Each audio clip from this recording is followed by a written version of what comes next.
Hello everyone, welcome back to our channel. এই কিছুক্ষণ হলো আমরা দাদুদের বাড়িতে এসে পৌঁছেছি। দাদুদের বাড়িটা না একদম নর্মদার তীরে অবস্থিত, তাই আসার পরপরই আমরা ভাবলাম স্নানটা না হয় নর্মদা থেকেই সেরে আসা যাক। তাই আমরা সবাই মিলে এখন যাচ্ছি নর্মদায় স্নান করতে।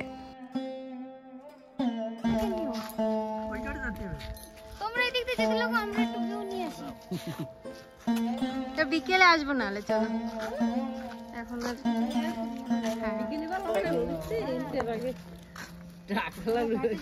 ওটা কি মন্দির নাকি মন্দির? ওটা না, এটা আছে ওইটা মন্দির।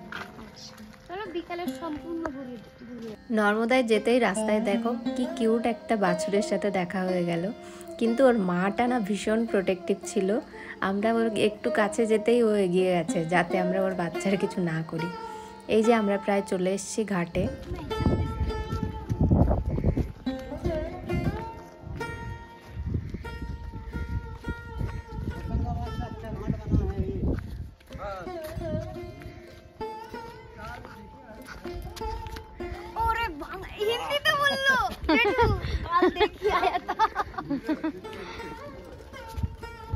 সৌগতর অফিসে এখন কাজের চাপ খুব বেশি, তাই ও ছুটিও বেশি নিতে পারেনি।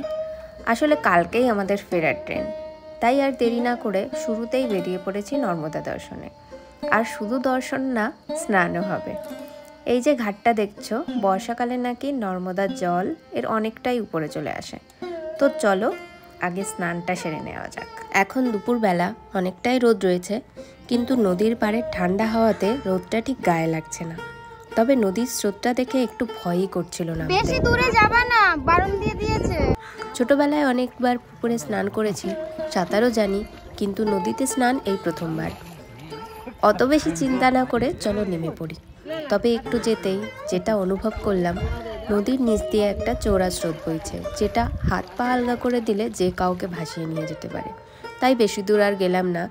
তবে জলটা খুবই ঠান্ডা, আমাদের সমস্ত ক্লান্তি যেন এক নিমিষেই নিয়ে নিল নর্মদা তার স্নেহের পরশ বুলিয়ে। A few moments later.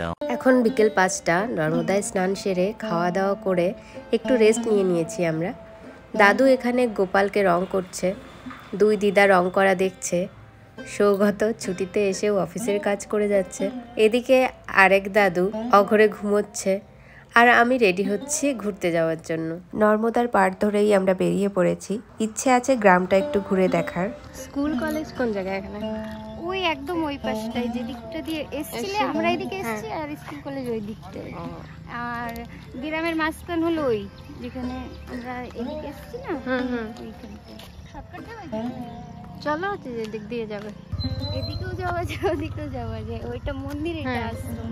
এইটা হলো তোমার যজ্ঞশালা, যজ্ঞ টজ্ঞ হয় আশ্রম।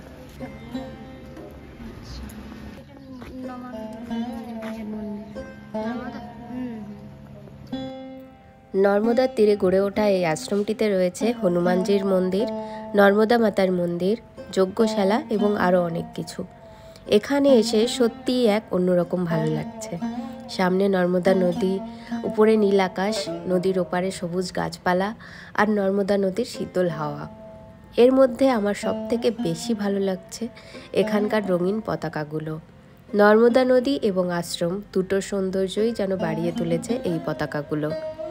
এত সুন্দর অভিজ্ঞতার স্মৃতি রাখতে নিজেদের কিছু ছবিও তুলে নিলাম আমরা। নর্মদার এই ঘাটটা অনেকটাই বড় এবং বিস্তৃত, এর সিঁড়িগুলোও তেমনি। আমরা এখন সিঁড়ি বেয়ে নিচের দিকে নামছি, সিঁড়ি যেন শেষই হতে চাইছে না।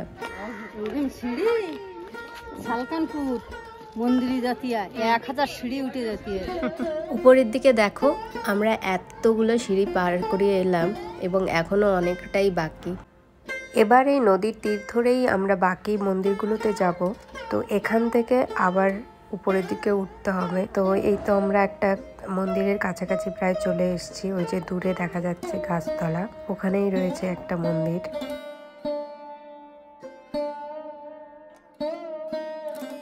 এটা কিন্তু নিম আর বট দুটো একসাথে। আচ্ছা, নিম বট দুটোই একসাথে। এখন আমরা আরেকটা মন্দিরে এসেছি। ওটাও তোমার এটা এটা কি মন্দির? এটা রাম লক্ষ্মণ সীতা। আচ্ছা।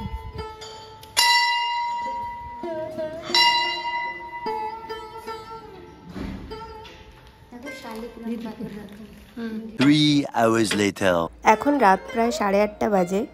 আমি এখানে দাদুর তৈরি মূর্তিগুলোতে রং করতে সাহায্য করছি। দাদুর অনেকগুলো গুণের মধ্যে এটা অন্যতম যে দাদু খুব সুন্দর মাটির প্রতিমা বানাতে পারে। তাই চলে যাওয়ার আগে ভাইয়ের বাড়িতেও কিছু বানিয়ে দিয়ে যেতে চাইছে।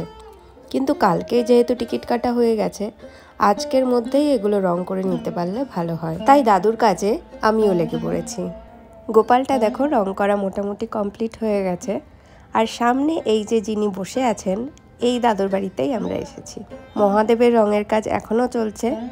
আর এদেরকে দেখো কেমন সুন্দর দুজনে দোলনায় বসে দোল খেয়ে যাচ্ছে। क्या जोड़ी है। ওরা দোল খাক, আর আজকের ভিডিওটা আমি এখানেই শেষ করি। কালকে না হয় দাদুদের বাড়িটা পুরোপুরি ভালো করে ঘুরে দেখাবো। ততক্ষণ পর্যন্ত সবাই ভালো থাকো, সুস্থ থাকো, আর আমাদের চ্যানেলের সাথেই থাকো।